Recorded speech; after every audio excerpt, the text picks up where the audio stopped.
Assalamu alaikum and welcome back to Prime Live. Now, Mondays are all about featuring people that leave us feeling motivated and inspired. And I'm super excited to be joined this evening by Waheeda Ismail.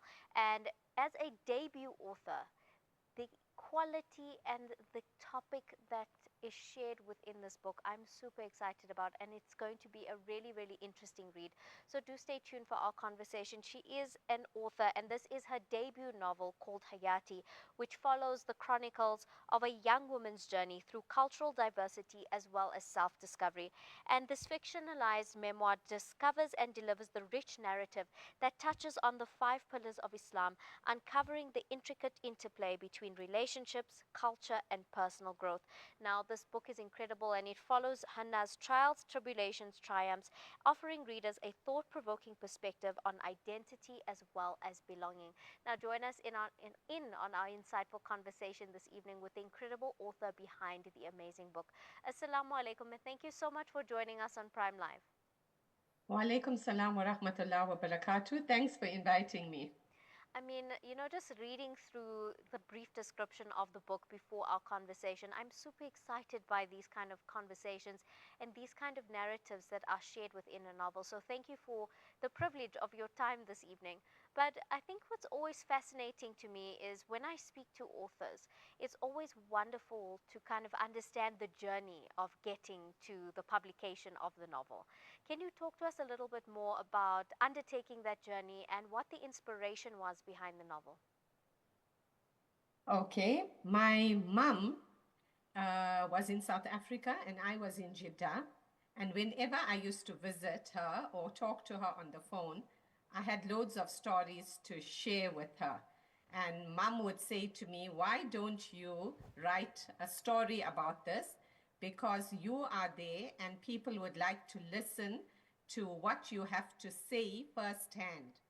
And because, people, when you're going to Jeddah, when you work in Saudi Arabia, people have this mindset that it's very difficult and it's not going to be easy. And I just wanted people to know that it's what you make of it. And if you work hard and do what you're supposed to, and enjoy the culture, imbibe the culture, do whatever you need to, then obviously you are going to enjoy the journey. So I wanted people to know about this, and this is what's inspired me to write Hayati. Thank you for sharing that. I think that's such a beautiful narrative, and I'm really glad that your mom encouraged you to write and tell your story. Storytelling is incredibly important, and it opens up our minds and our perspectives to the bigger and broader world and what life is like living in another country. Now, the book follows Hannah's journey, right? And you explore different themes in the novel, such as culture, identity, as well as personal growth. Can you talk to us about how these themes intertwine throughout Hannah's journey and how she discovers and navigates through them? Okay, Hannah is the protagonist, and Hannah actually uh, is born in South Africa, and then she moves to England for her tertiary education, and then she eventually lands up in Jeddah.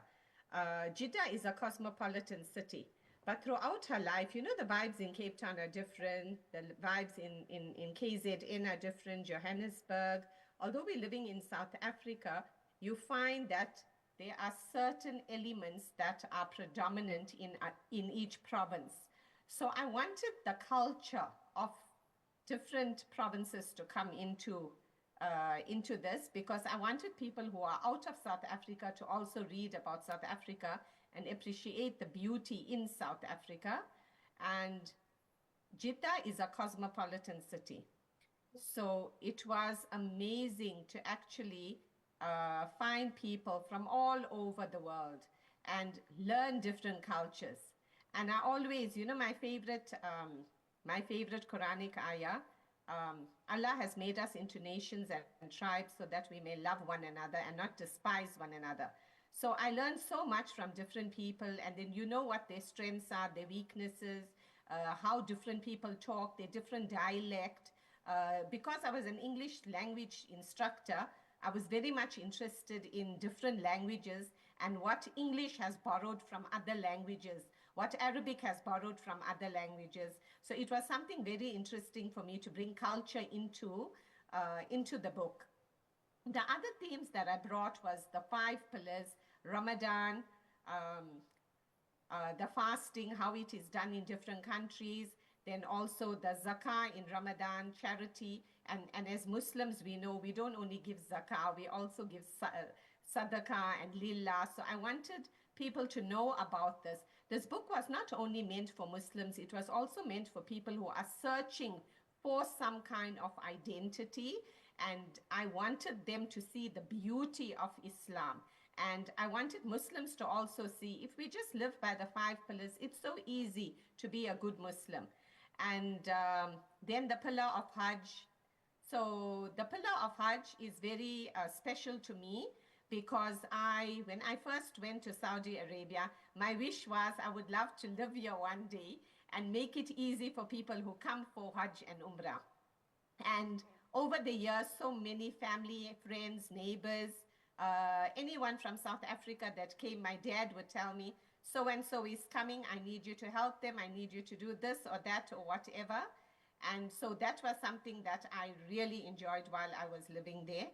And that is part of the journey of Hannah, right? So this is it's not a memoir. It's a fiction based on nonfiction. And so a lot of the events are from my imagination. Everything is not factual in terms of being in my life, but factual in the place that I was in. I had to do research for every country that I put into the book. Thank you for sharing that. I think it's so important, those topics that you've touched on in the novel, and the different nuances that exist between different places, different people, different cultures, and different religions, and assimilating yourself to live with people in a different area, a different region, or even a different country. And I think the message behind what you shared is incredibly important. Living in the globalized world that we do, I think it's important that we learn to understand, but not just understand, but appreciate the differences in cultures and religions that do exist in other places around the world. But more than that, you do also focus on some really complex topics in the novel as well, such as issues in marriage, friendships, and like family as well. How do you approach these topics in the book, and what is your message? What is your hope that readers will take away from you sharing these difficult and maybe even complex scenarios in through the character Hannah? Okay, Hannah was the protagonist. Hannah was always thinking that marriage is a bed of roses. So when she met other people and realized that there are a lot of dynamics in marriage, I wanted this to be brought to the front because in Saudi Arabia, for example, there isn't an issue if you have two wives or multiple families. Actually, the children get on very well, the wives get on very well, right? So I wanted people to see that, Allah has put this out for us, and Allah will give us the strength if it does happen that we have to have co-wives. Allah will give us the strength to live a normal married life with your partner and with the extended family. So I was happy to bring that to the fore, and I met a lot of people and interviewed a lot of people who had been married, and then they found out that their husbands had other wives, or their husbands would ask them and then go into another relationship. And on multiple occasions, the women agree and they take in the new wife. And so I wanted people to know about this, right? In South Africa, people are very closed about this, right? And the other things like friendship is important. For me, I find friends that are keepers, or people that are going to be in my life for the rest of my life. So when you meet someone for the first time and you realize, okay, you have a connection with them and you have certain things in common. So in Saudi Arabia, you meet a lot of people from different cultures. You have to understand their culture. You have to accept them for who they are, not judge them. And just learn and take what is the best from them and ignore, because everyone has good and bad. So I mean, if you are living in another country, your family becomes your friends, because nobody there has family. So all the friendships that get together actually become the people that you rely on, that you would in your native country. The other themes like sisterhood, there is a chapter on sisterhood, there is a chapter on working together, helping each other. I firmly believe that women must work together to help each other and uplift each other, and they must not put each other down. if if anything, they must help each other to raise their status. Absolutely. So I wanted this also to come out in the book, and I wanted people to learn from these examples and try to emulate them in their lives. Absolutely. I think the themes you've chosen to feature in the book are incredibly relatable. And more, what I've learned from our conversation is I love the way you've highlighted Islam and used this also as an opportunity to educate people on Islam and the beautiful five pillars of Islam, as well as some of the nuances that people might not be so aware of, and also educating audiences on the topic of polygamy as well. But before we let you go, we have to find out, where can our viewers get a copy of your book? Please share all the details with us. Okay, in KZN, my book is available at Beit al Hikmah in Johannesburg at Ikra Library. Then we have an Amwasa website with the Association of Muslim Women Authors in South Africa. If you go on Amwasa, AMWASA, you can get the book from them online as well. In Cape Town, it is at Chapter 96 and at Academia Library. And we are trying to get more stockers to keep our books. But for now, Amwasa is our go-to. If anyone wants a book that's out of Durban. Waheeda, thank you so much for joining us. Thank you for sharing the journey of the novel and for sharing your debut novel. And we look forward to your journey ahead as an author and all the other wonderful publications that will come out of your experiences and the wonderful ideas that you have to share with the world. So thank you for joining us. Thank you. Assalamu alaikum. Wa alaikum salam.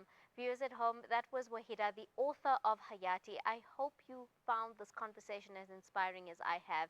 It doesn't take a miracle to become an author. You just have to have a powerful story to share and the medium to be able to share it. It's always inspiring listening in on conversations with authors and finding out where the journey started and where the inspiration comes from for the kind of nuances and themes and topics that we see in these novels. But do grab yourself a copy of the novel as well, and let's keep our eyes peeled to see when she'll be releasing her next one. But on that note, it is time for us to head over to a quick ad break, and we'll come right back.